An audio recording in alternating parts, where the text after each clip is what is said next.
মহাকুম্ভ, যা শুধুমাত্র ভারতেরই নয়, পৃথিবীর সবথেকে বড় আধ্যাত্মিক সমাবেশ।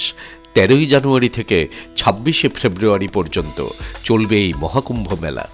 ভারতের বিভিন্ন প্রান্ত থেকে কোটি কোটি মানুষ এই সময়কালের মধ্যে একত্রিত হবেন গঙ্গা, যমুনা ও সরস্বতীর সঙ্গমে তীর্থভূমি প্রয়াগরাজে।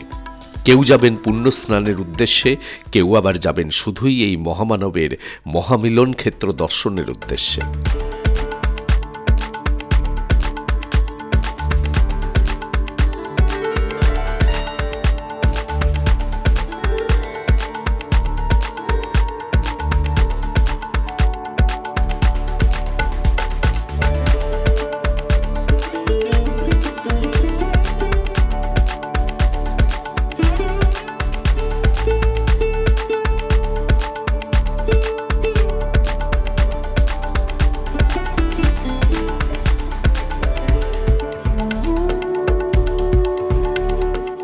ভারতের অন্যান্য সকল দর্শনীয় স্থান ও তীর্থভূমিতে সারা জীবনে বহুবার যাওয়ার সুযোগ আসবে, কিন্তু এই মহাকুম্ভ দর্শনের সুযোগ আসে 144 বছরে মাত্র একবার।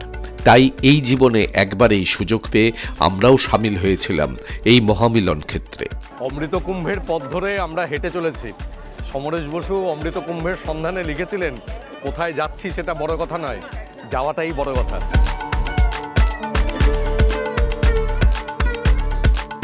গত 12ই জানুয়ারি থেকে 15ই জানুয়ারি পর্যন্ত 4 দিন আমরা বিভিন্ন সময়ে বিভিন্ন অংশে এই মেলা ভ্রমণ ও পুণ্য স্নানের একাধিক অভিজ্ঞতা সঞ্চয় করেছি। এই সিরিজের বিভিন্ন ভিডিওগুলিতে পরপর আপনাদের কাছে নিয়ে আসব কিভাবে অতি সহজে আপনারা এই মেলায় যাবেন সেই সম্পর্কিত বিভিন্ন তথ্য। আজকের দিনে ভারতবর্ষ তথা পৃথিবীর সবচেয়ে বড় মিলন মেলায় উপস্থিত হতে পেরে নিজেকে ধন্য মনে করছি।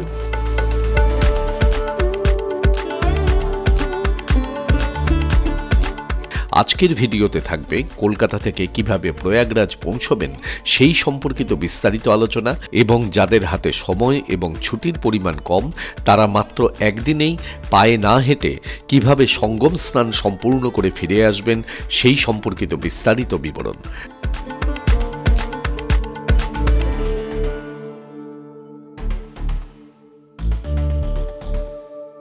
অনিন্দ্য ট্রাভেলগ চ্যানেলের মহাকুম্ভ সিরিজে আপনাদের সকলকে স্বাগত।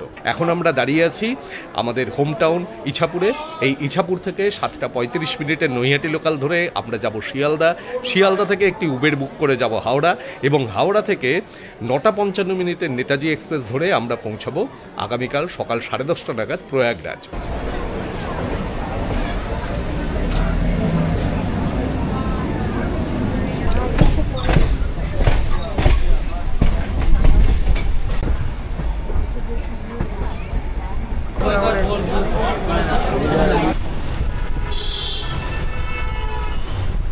হাওড়া স্টেশনে এসে পৌঁছে গেলাম। এখন বাজে 9:15। আমাদের ট্রেন হচ্ছে 9টা 55 মিনিটে। এখন প্ল্যাটফর্মের ভেতরে যাই, খুব সম্ভবত 9 নম্বর প্ল্যাটফর্মেই দেয়। তবে কুম্ভমেলায় যাওয়ার ক্ষেত্রে ট্রেনের কনফার্ম টিকিট পাওয়ার প্রশ্নটিই সবথেকে গুরুত্বপূর্ণ, কারণ আগামী 1 মাস প্রয়াগরাজ পর্যন্ত যাওয়ার কোনো ট্রেনের টিকিট পাওয়া সম্ভব নয়। আমাদের একদম দরজার পাশের দুটো সিট এসি চালিয়েছে না। 12311 নেতাজি এক্সপ্রেস যাত্রা শুরু করার আগে প্রয়োজনীয় 2-1টি ইনফরমেশন দিয়ে দিই। সেটি হচ্ছে যে এটি হাওড়া থেকে রোজই ছাড়ে রাত্রি 9টা 55 মিনিটে, আর প্রয়াগরাজে গিয়ে পৌঁছাবে সকাল 10টা 35 মিনিটে। তবে কিছু কিছু ক্ষেত্রে একটু বেশি টাকা খরচ করলে ট্রেনের টিকিট পাওয়ার হয়তো কিছুটা সম্ভাবনা রয়েছে। প্রথম উপায়টি হলো কয়েকটি স্টেশন এগিয়ে অন্য স্টেশনের টিকিট কাটা। এক্ষেত্রে যে রুটগুলি আপনারা বেছে নেবেন সেগুলি হলো হাওড়া নিউ দিল্লি রুট, হাওড়া জয়পুর বা যোধপুর রুট, হাওড়া গোয়ালিয়র রুট, অথবা খড়গপুর নিউ দিল্লি রুট এবং New Jalpaiguri New Delhi route ইত্যাদি রুটের ট্রেনগুলিতে আপনারা চেষ্টা করতে পারেন। যেমন হাওড়া নিউ দিল্লি রুটে কানপুর অথবা টুন্ডলা বা নিউ দিল্লি পর্যন্ত এখনও বেশ কয়েকটি ট্রেনে আরএসিতে টিকিট পাওয়া যাচ্ছে।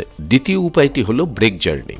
এক্ষেত্রে হাওড়া থেকে গয়া, পাটনা বা দীনদয়াল উপাধ্যায় পর্যন্ত গিয়ে সেখান থেকে অন্য কোনো ট্রেনে প্রয়াগরাজ অথবা প্রয়াগরাজের থেকে 2-1টি স্টেশন এগিয়ে টিকিট কাটতে পারেন। তৃতীয় উপায়টি হল দীনদয়াল উপাধ্যায় অথবা বেনারস থেকে প্রয়াগরাজ পর্যন্ত বেশ কয়েকটি লোকাল ট্রেন রয়েছে, সেগুলিতে দৈনিক টিকিট কেটে ওঠা যায়।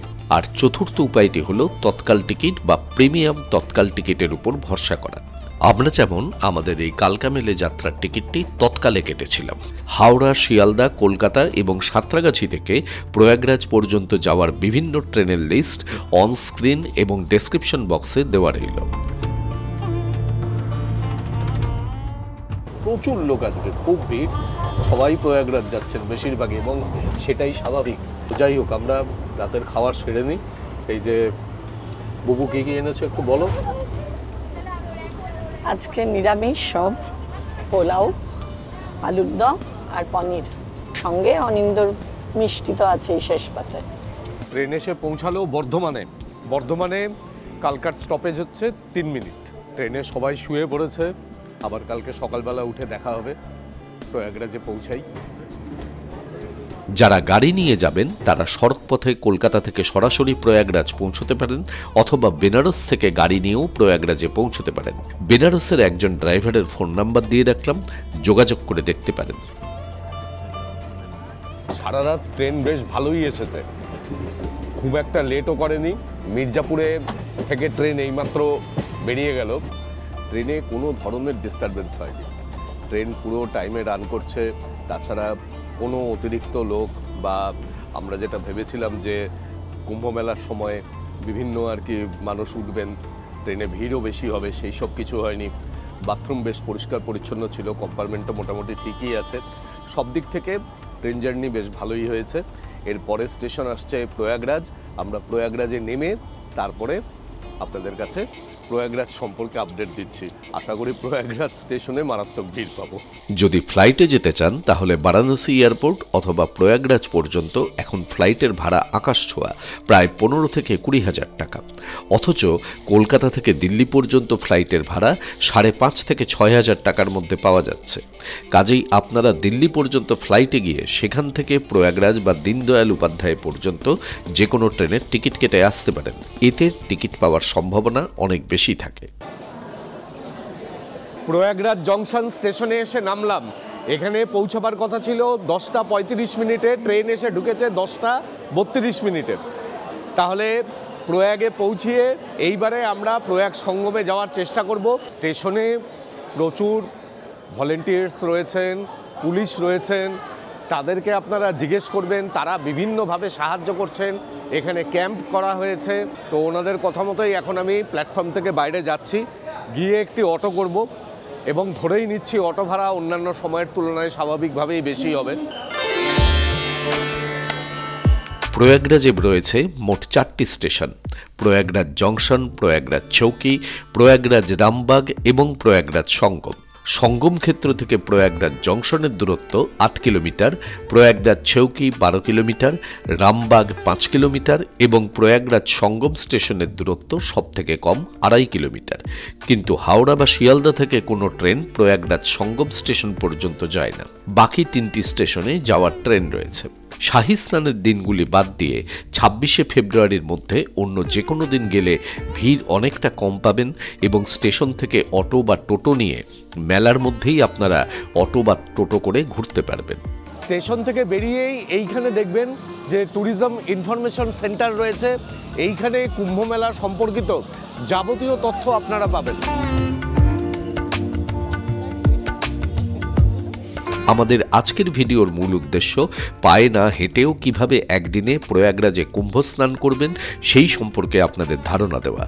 তবে প্রয়াগরাজ স্টেশনে যদি থাকতে চান বা মালপত্র রাখতে চান তাহলে কোথায় যোগাযোগ করবেন তার একটি খুব ভালো ধারণা ভিডিও শেষে দেওয়া থাকবে।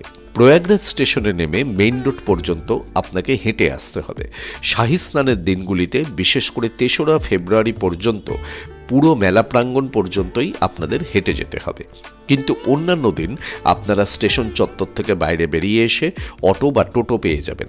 স্টেশনের সামনে থেকে বেরিয়ে আমরা একটা টোটো নিলাম। তা আমাদের পুরো টোটো যেহেতু আমরা রিজার্ভ করলাম, ওনারা বললেন যে 500 টাকা নেবেন। অটো বা টোটোকে বলবেন সরস্বতী ঘাট বা বোট ক্লাব পর্যন্ত নিয়ে যেতে। সাধারণত 200 টাকা ভাড়া চায়, কিন্তু এই সময় 3-4 গুণ বেশি ভাড়া চাইবে, যদিও এই সময় সেটা আপনাকে মেনে নিতেই হবে। এখানে যদি আপনারা শাহী স্নানের সময় বা তার 2-1 দিন আগে পিছে আসেন, সেই সময় কিন্তু আপনারা এই নৌকা ভ্রমণের জন্য আপনাদের আসতে হবে এখানে সরস্বতী ঘাটে। সেটি হলো মনোকামনা মন্দির, সরে এসো, সেই মনোকামনা মন্দিরের কাছে হচ্ছে সরস্বতী ঘাট। এই সরস্বতী ঘাটে বোট ক্লাব যেটা রয়েছে, সেই বোট ক্লাব থেকে নৌকাগুলি ছাড়ে। গভর্নমেন্টের রেট হচ্ছে 60 টাকা করে। এখন জানি না কত নেবে, সেটা গিয়ে দরদাম করছি যে কত নেবে। এইখান থেকে আপনি দরদাম করে নৌকায় উঠে পড়ুন। শেয়ারে যেতে পারেন অথবা পুরো নৌকা ভাড়া করতে পারেন। আমরা দুজন আরও অন্য দুজনের সাথে মোট 4 জন একটি নৌকায় গিয়েছিলাম। এই সবাই মিলে নৌকায় উঠে বসলাম আমরা। এখানে আমাদের নিল হচ্ছে 300 টাকা করে পার হেড। আমরা সাথে ওনাদেরকেও পেলাম, ওনারা হাওড়া থেকে এসেছেন। এইখানে নৌকার দরদাম করতে করতেই পরিচয় হলো, এবং মোট 4 জনে আমরা 1200 টাকা দিয়ে এখন যাচ্ছি। আর এই জ্যাকেট পরে নিতে হবে, এটা কম্পালসারি এবং ম্যান্ডেটারি, আর নিরাপত্তার জন্য পরাও দরকার। তো আমরাও সবাই জ্যাকেট পরে নিয়েছি। 15-20 মিনিট চলে গেল শুধু কত কে নেবে তাই জন্য। 3500 4000 থেকে শুরু করেছিল, বলছে একজন বললো যে পার হেড 3000 টাকা করে লাগবে, একজন বললো 1000, কেউ বললো 800। যাই হোক,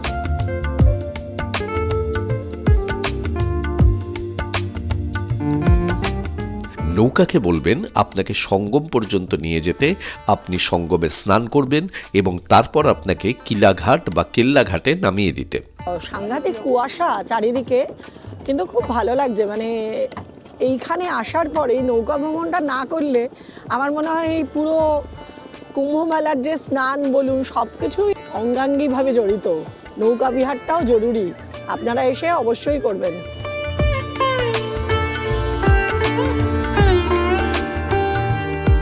এলাহাবাদ কিন্তু গঙ্গা এবং যমুনার মাঝখানের দোয়াব অঞ্চলে। এই যে আমরা যাচ্ছি এখন যে নদী দিয়ে, সেটি হচ্ছে যমুনা নদী। আর আমরা এক জায়গায় যাব, সেটা হচ্ছে সঙ্গম। সাধারণত তো গঙ্গা পশ্চিম দিক থেকে পূর্ব দিকে প্রবাহিত হচ্ছে, কিন্তু এলাহাবাদের কাছে এসে গঙ্গা একটা খুব বড় মিয়েন্ডারিং একটা বেন্ড নিয়ে উত্তর দিক থেকে গঙ্গা এসছে, এবং এই দিক থেকে পূর্ব বাহিনী হয়ে যমুনা গিয়ে এই গঙ্গা এবং যমুনা পরস্পরের সাথে মিলেছে এলাহাবাদে। আর মাঝখানের যে দোয়াব অঞ্চলটা, সেই জায়গাটাই হচ্ছে এলাহাবাদ সিটি মেনলি। তো সেইখানেই হচ্ছে কুম্ভ মেলা। আর এই যে দারাগঞ্জ বলে যে জায়গাটি, সেটি হচ্ছে গঙ্গার একেবারে কাছাকাছি। সেইখান থেকে গঙ্গার উপর দিয়ে বেশ কতগুলি ব্রিজ তৈরি করা হয়েছে, যাতে গঙ্গা পার করে ওই বিভিন্ন আখাড়াগুলো সেই জায়গাটায় রয়েছে। আর যদি আমরা গঙ্গা পার না করি, তাহলে আমরা চুন্নি এবং দারাগঞ্জ এই জায়গাগুলো থেকে যদি সোজা যাই, তাহলে সোজা গেলে আমরা গিয়ে পৌঁছাবো সঙ্গমে।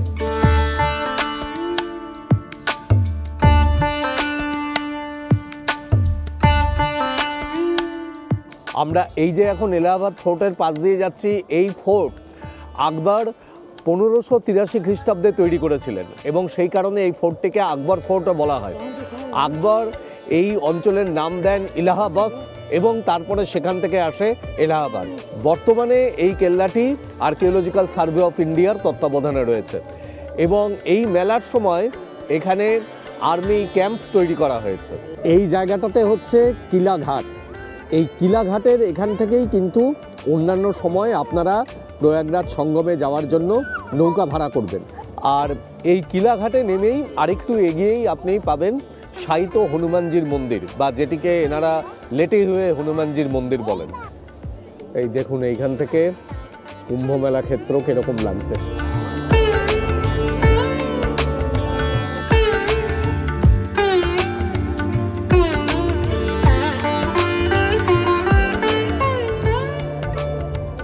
আমরা এখন সঙ্গমে এসে পৌঁছেছি। এই যে জায়গাটায় দাঁড়িয়ে রয়েছি, এখানে গঙ্গা এবং যমুনার সঙ্গমস্থল।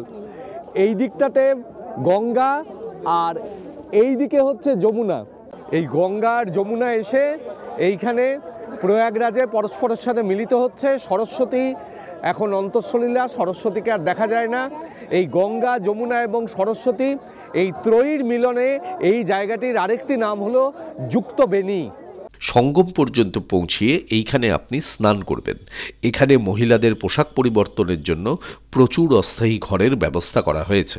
এই ঘরগুলি প্রচুর পরিমাণে থাকার জন্য মকর সংক্রান্তির শাহী স্নানের দিনও আমাদের কোনো সমস্যা হয়নি। কাজেই সাধারণ দিনে আরও ফাঁকা পাবেন।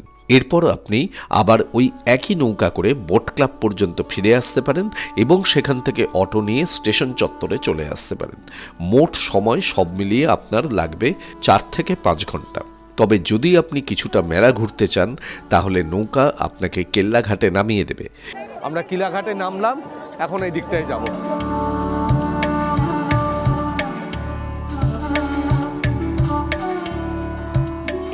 কিন্তু এরকম সুন্দর পরোটা তরকারি বানিয়ে দিচ্ছে, 70 টাকা করে প্লেট। একটা প্লেটে 2টো করে পরোটা থাকবে, আর পরোটাগুলো দেখলাম বেশ বড় বড়।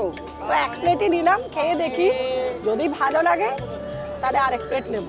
আপনার হাঁটার ক্ষমতা অনুসারে কিছুটা মেলা ঘুরে নিতে পারেন। এরপর চুঙ্গি পর্যন্ত এসে সেখান থেকে অটো বা টোটো নিয়ে বা পায়ে হেঁটে আবার স্টেশন পর্যন্ত পৌঁছতে পারেন। অর্থাৎ যদি আপনি শুধুমাত্র কুম্ভযোগের সময় সঙ্গম স্নান করতে চান তাহলে এই পথে গেলে আপনাকে কিন্তু মোটেই হাঁটতে হবে না। কিন্তু যদি মেলাতে এবং আখাড়াতে ঘুরতে চান তাহলে তো অবশ্যই আপনাকে হাঁটতে হবে। তবে তাও যদি আপনি বিশেষ দিনগুলি বাদ দিয়ে সাধারণ দিনগুলিতে মেলায় যান তাহলে অটো বা টোটো নিয়েও আপনি মেলার মধ্যে ঘুরে সেই টোটোকেই স্টেশনে পৌঁছে দিতে বলতে পারেন। প্রয়াগরাজ স্টেশনে আপনার সাথের লাগেজ আপনি ক্লোকরুমে রেখে দিতে পারেন অথবা স্টেশনে নতুন গড়ে ওঠা স্লিপিং পট বুক করতে পারেন। এই স্লিপিং পটগুলি খুব আরামদায়ক এবং আকর্ষণীয়। এগুলি বুক করতে গেলে যে ফোন নাম্বারে ফোন করবেন সেটা অনস্ক্রিন এবং ডেসক্রিপশন বক্সে দেওয়া রইল। দিন অনুসারে ভাড়ার পার্থক্য হয়, কাজেই ভাড়া উল্লেখ করলাম না, সেটি ফোন করে জেনে নেবেন।